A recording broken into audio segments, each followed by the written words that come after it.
should talk about some of these, things that are famous, and really tell some anecdotal stories. And you Beat It. That you're talking about. Beat It was the first. That's the video first. you did? The video I ever did was Michael's Beat It, and I was hooked.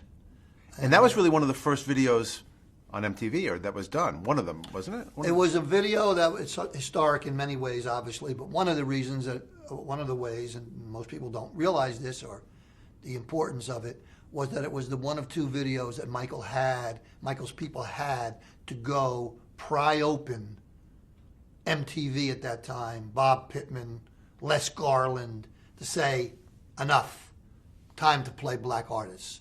Well, that wasn't the idea of the station. The idea was hard rock and blah, blah, blah. Enough. Look at the business these two, Billie Jean and Beat It, is doing. Look at these videos. Put them in a thing. In those days, it was a half inch, put it in, or 3/4 inch, put it in, watch it, and now tell me, you can't deny this any longer. And that's what happened. MTV was forced, no matter what they want to say, they were forced at that moment to open up the airwaves to black artists, and specifically Michael Jackson.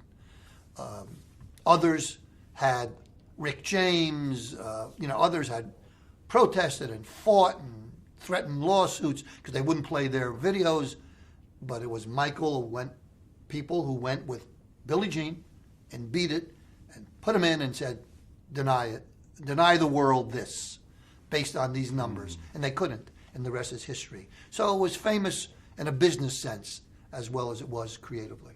Well, if it hadn't been shown on MTV, was there any outlet for it? No. There was no outlet for the music video then. Today there is, obviously. There was none. It was MTV, and it was white rock for suburban kids, to listen to. And that was the concept, and and they stayed with that concept. And they recognized the genius of Michael and other black artists, but this wasn't a station until Michael's people at CBS pushed it through. And it was really sort of, storytelling. The Beat It video wasn't just filming a concert. I don't know what were videos like. Was it groundbreaking in that regard? Well, I don't know if it was groundbreaking in storyline, because everybody is always incorrectly, all the media, Beat It obviously has become maligned and talked about and admired and respected, all that stuff, along with all the other stuff that Michael has done, which has been groundbreaking. But Beat It was second. Billie Jean was first. I wanted to film Billie Jean, and when I met Michael and his handlers, his two agents, I wanted to do it, and they said, I'm sorry, Bob, it's already been given out. It's being done right now, but we have a second song, Beat It, a non-violent song that Michael wrote that he'd like you to listen to, and I took that home, and I came up with the idea to do Beat It. And it was the beginning of a new world for me. It was the beginning of a new life for Michael in terms of that. Then from that point on, his career in videos took off. I mean, he did, Thriller and Bad and all the other famous videos after that. And, we all have a great fond memory of Beat It for a lot of reasons. Every one of Michael's videos must have dozens of stories. Beat It is great in that it was one of the first. And one of the first times we did this or tried that or choreographed this. Don't forget, Michael Jackson has choreographed with his own people, Vince Patterson in particular, other people, every single piece of work he ever did, except for Beat It. Beat It was choreographed wholly by Michael Peters, God rest his soul. And I was there. I watched every rehearsal. I was involved in every rehearsal. And it was Michael Peters who brought that street dance for the first time to Michael Jackson. Michael Jackson was responsible for getting the real live gang, the Crips and the Bloods, much to the protest of the Los Angeles Police Department, to participate in the video, and much to the objection of me. I don't know who wanted to go hang out with gang members. I get actors to play gang members. Well, I could never have. There are a few shots in there of gang members who are gang members. And being on that set was, we have our own anecdotes, our own stories, and our own, frights and fears that we'll always remember to our dying day. But it was historic in a lot of ways. And you found the choreographer, didn't you? Or did you bring him? Michael Peters and I became friendly when I was asked to go direct a chorus line.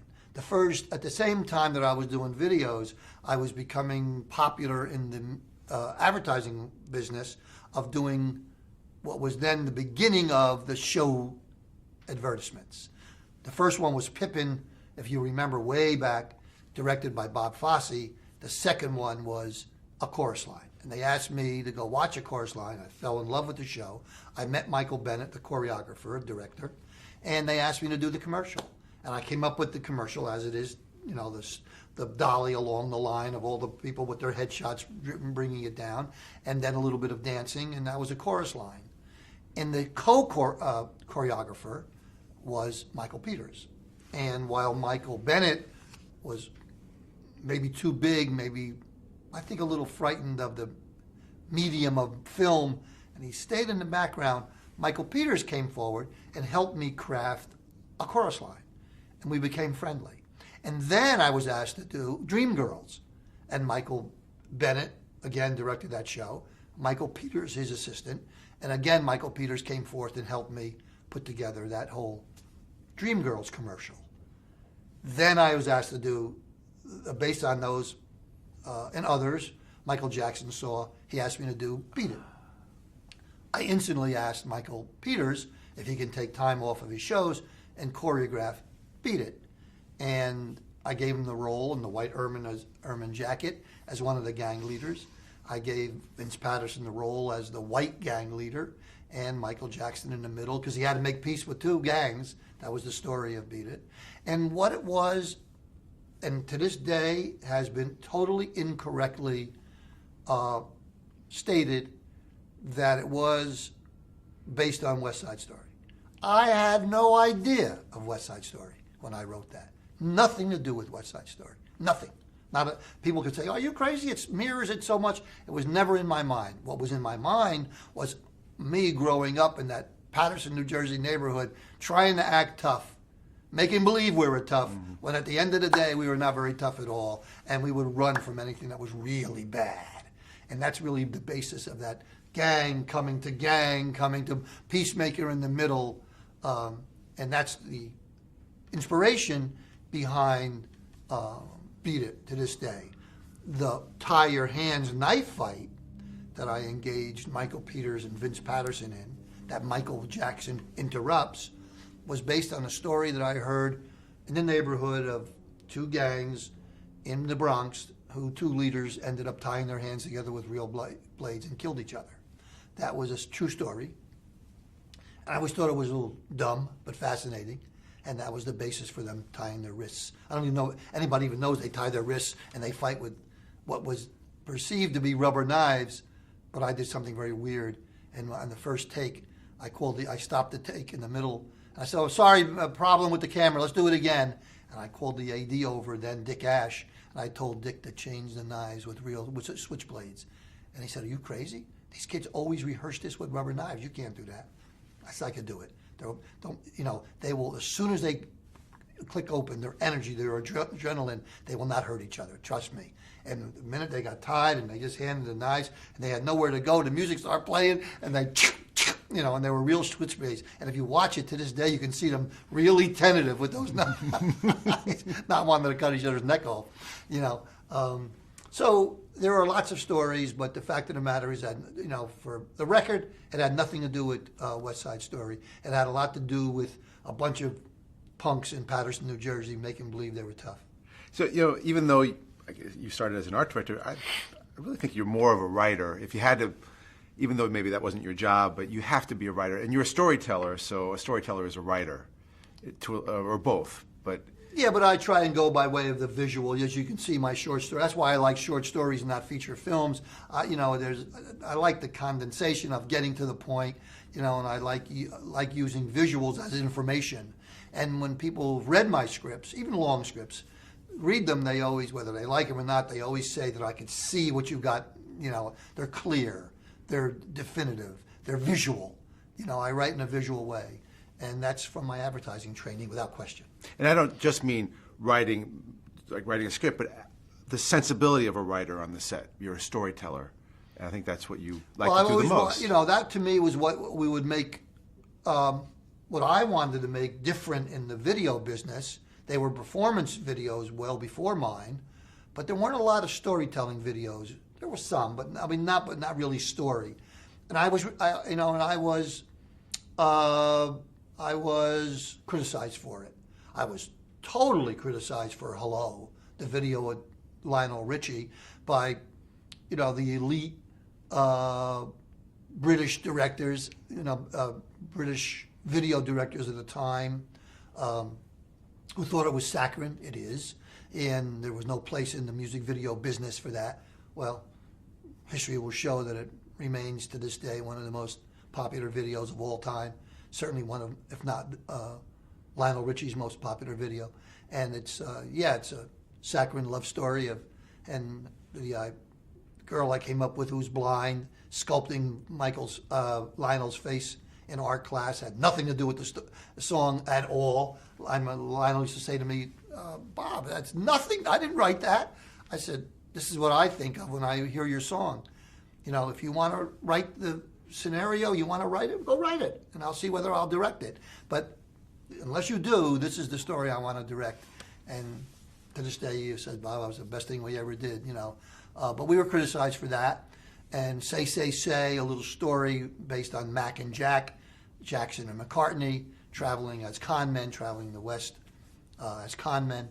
All of those, the reason why I liked the medium was that it was storytelling medium. My little playlists, my little Broadway stages. And when I got tired of doing that is when I got tired of making videos and didn't do it anymore. But all of mine were not performance videos, as is so popular today with great technique, but really more about stories, arc, ending.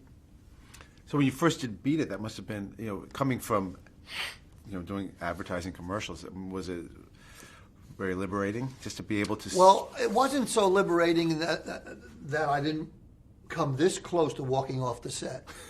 There would have not been a Beat It or a Bob Giraldi, that part of his life, if I had got another 15 minutes. I don't know how interesting it is, but the story, as story will have it, Michael insisted that we use the Crips and Bloods, and they were there the first night. It was a 2-night shoot, $200,000. Those days, it was the highest budget ever. And certainly Michael was the one that would have it first.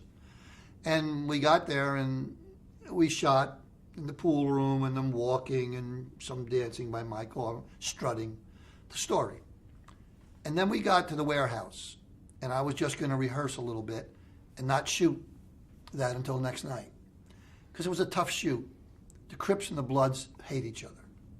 There's no other way to say it. Cops were nervous. They were out there, their guns, or they were there watching them, and I was directing them. I was getting in trouble with them. I was telling them, don't do this, do that, whatever. And it was all, And before you know it, at one point there was a little bit of a fight. There was a fight. A couple of kids smacked each other, and the cops came to me and said, Mr. Giraldi, I'm sorry, I really got to close this down. It was an admirable idea by Michael to bring these gangs together, but it doesn't work. It doesn't work. God knows they have experience. And they really wanted to close me down. And they wanted to send everybody home. And I was that close for agreeing and saying, okay, get out of here. Don't bring them back tomorrow night and let me finish the video tomorrow night. But something made me walk around the set, and I came back and I said, officer, do me a favor. Just hear me out. Let me try one thing. Let me try dancing. Something about music and dance, obviously, might just diffuse this volatile situation. And it had gotten volatile. It was going to be dangerous. Because you know how punks are. They go away and they plot the demise of other punks. That's what they were into. And actors in the middle of it, not knowing where to go, and crew all standing away. And, and hangers on. And Michael in his camper, as safe as you could be, with bodyguards. So the cop, for whatever reason, said, okay, but make it fast, because if it doesn't work, please, I got to close it down. I said, okay, fair enough. So I said to Michael Peters, who was the choreographer and playing the gang leader, get the boys out there quick, because we're going to go for it. Playback, get ready, and before you know it, I just turned the whole set upside down, and everybody, he screamed, I lost my voice, run into position, and the gang came out, and they were going to go in position, and everybody was getting in position, and obviously, the dancers who played the gang leaders, of the gang, members of the gang, were dancers, and most of them were either gay or quite effeminate, certainly not thugs from the street, artists who move their body in a brilliant way. And we had spent many weeks choreographing this whole thing. They got mixed with the gangs, the real gangs, on one side, Vince's gang, everybody mixed. At the moment, I said to Michael Peter, I said, Michael, look at that, go just jump on that forklift. I had no idea about that. Just get on that forklift. Let me find somebody who can drive a forklift. I got somebody ran over there and jumped in the forklift. I said, okay, close the gate, ready, come on. Playback, open that gate. They all walk and stand up there. The gang leaders take over, the dancers behind them, and it all started. And Michael comes up with the forklift, jumps off. We give them the real knives. They tie, they start their dance. And the music plays, and I'll never forget the look on their face. Michael Jackson comes bouncing down the boxes and starts to dance. And all the dancers start to dance. And on the side are all the gang members who are looking at that. And I can see it in their faces, saying to themselves, you know what? That's macho. That's tough. We ain't tough. We can't do that. That. And all of those young dancers just wailing back and forth. Michael leading them. It was glorious. The music is pounding in the barrio of East LA. The cops are watching. The gang stopped, and the envy on their faces, saying, "There's my brothers doing something that we tough guys could never do in a billion years." And it saved the night. And that's a memory. That is the memory which I'll never forget about Beat It. It wasn't me that saved the day. It was the music and it was the dance. But it was those kids that could dance like nobody could dance. Wow, that's a great story. These bravado is oftentimes makes up for a lack of stuff, doesn't it? Absolutely. So. I love to see some of those kids maybe went to dance school right after that, but I doubt it. Yeah. And then, of course, your upbringing, you knew something about that. Yeah. I came from, but, like everybody else, we're totally insecure, try to be bad when we weren't, and that's the basis. It's an anti-violence song. That's the basis of the the beautiful song. And then we went on and filmed the next night and had other incidents downtown, but nothing will ever equal, letting that music blast all over downtown to just bring peace. It actually brought peace to a set that was about ready to explode. And then how did it all end? Was it fairly amicable? They didn't come back the next night. Okay. The cops wouldn't have them back. Right. It was over. They went on to be Crips and Bloods, and God knows if half of them are still alive today. We went through L.A., East L.A., doing other stuff and had some incidents. It's a tough place, East L.A., especially where we shot. But 2 nights, and I remember cutting it. I remember Michael coming to it in the then glorious red jacket, which was found. Everybody takes credit for that red jacket. But Faye Polyakin, our stylist, went out and got that red jacket and talked him into wearing it. And he wouldn't take it off. And he kept it. The sequence. Yeah. He came to the editing room with that red jacket on, and he sat down, and we played the cut for him about 5 or 6 times, and I'll never forget him getting up and saying, just take me out of the opening. He said, a little bit too much of me in the opening. He said, other than that, I wouldn't change. I love it. And all the executives from CBS waiting to hear what he said. And history was made. Other history was made, but the history of Beat It was made. What was it like to work with Michael? I mean, just as he's sort of a hard person may rest in peace, to sort of understand. Were you able to really communicate well? I mean, was he bizarre at that point? Yeah, he was bizarre, but he was mostly bizarre because he came from a different mindset than we did. He liked different things than, most we think we're normal, but what we think is normal. His normality was something else. We went scouting together the night before we shot. He wanted to come and see the location, so he went in a van. The world didn't know he was in that van. He sat between the grip and the electric, and he wanted, I like that. That's nice. I like that. And at one point we were hungry, and he wanted to stop and have a piece of pizza. And I'll never forget him saying, I've never had a pizza. I have a piece of pizza. I've never had that. And I said, wow. I mean, he was only 21 years old, but not a piece of pizza? Where was he? What was he doing?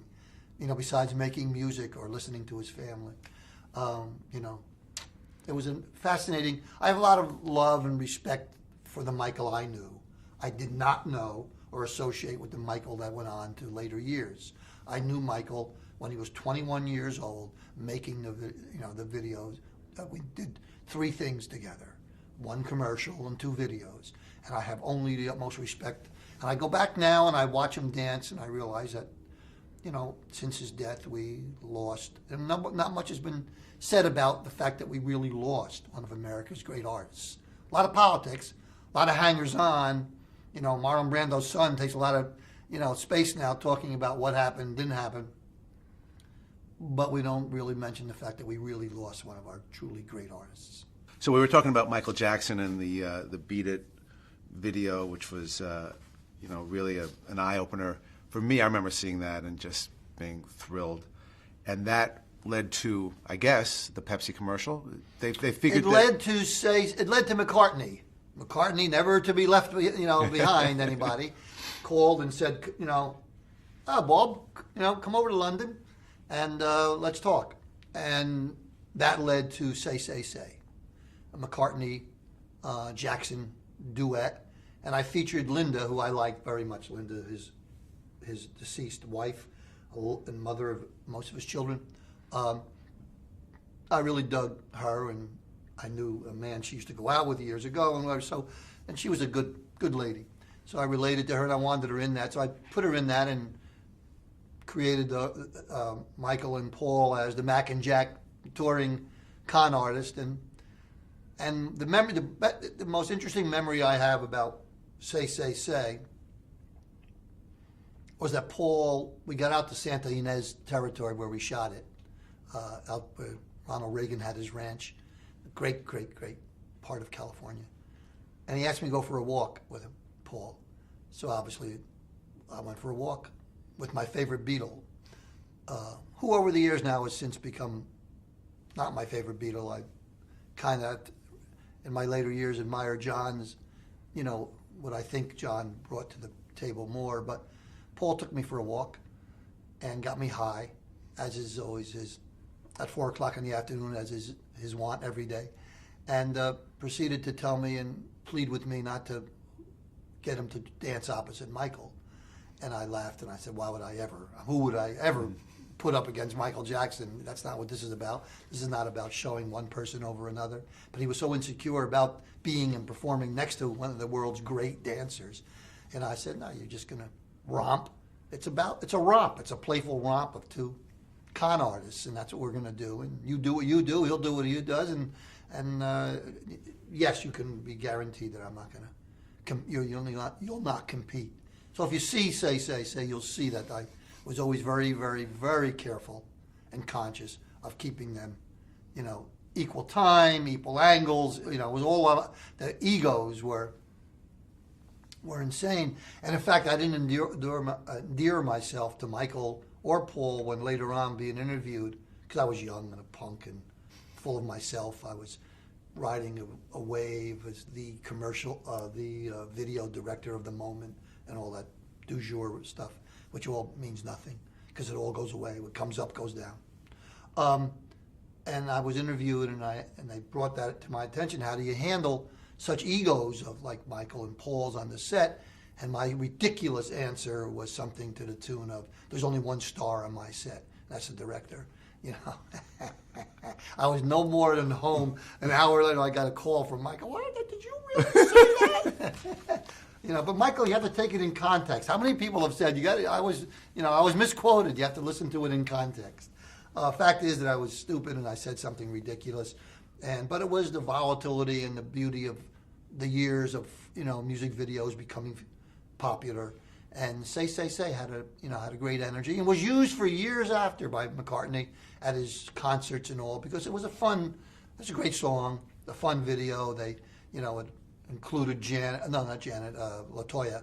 Janet was, I think, 6 years old then, or 8 years old then.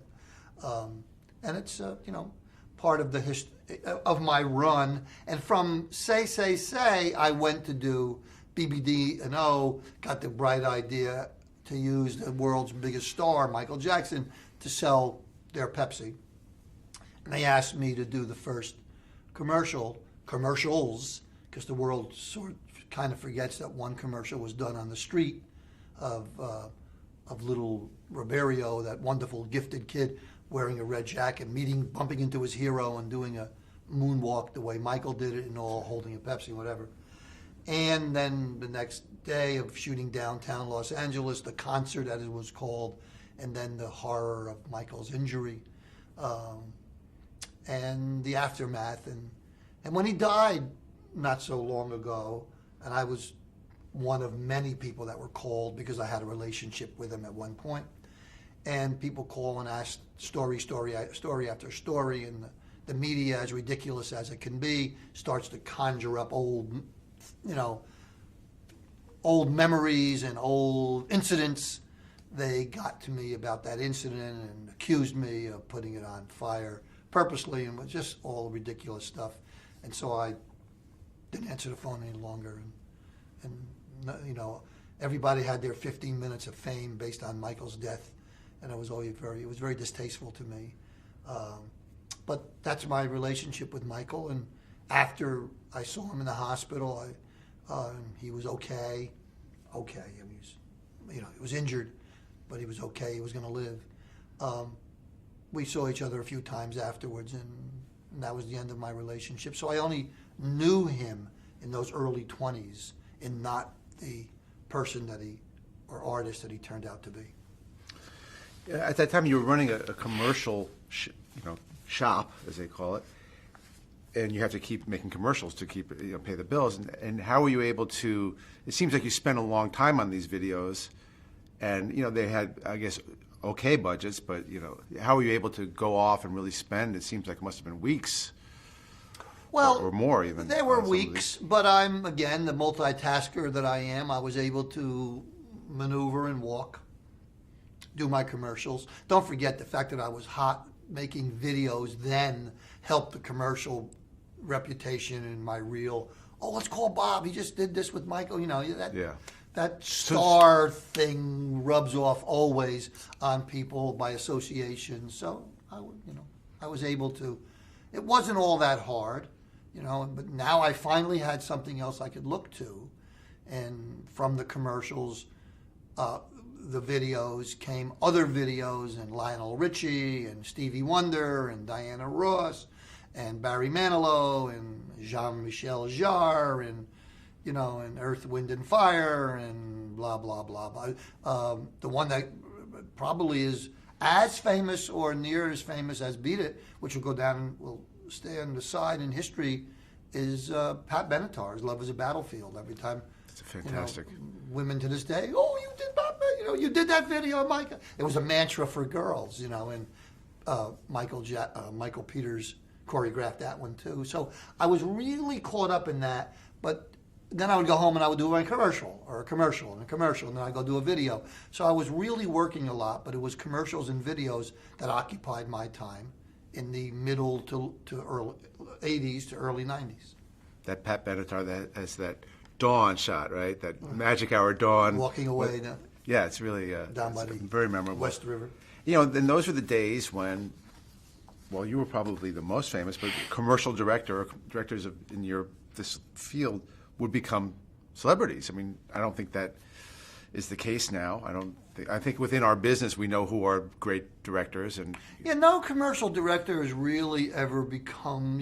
Probably the most famous commercial director might be Michael Bay, because of the big movies that he's done. Might not be. There might be Spike Jonze, perhaps. I don't know if the world knows that he was a commercial director. He didn't spend a whole lot of time making commercials. The ones of us that spent a lot of time making commercials didn't make movies, and vice versa.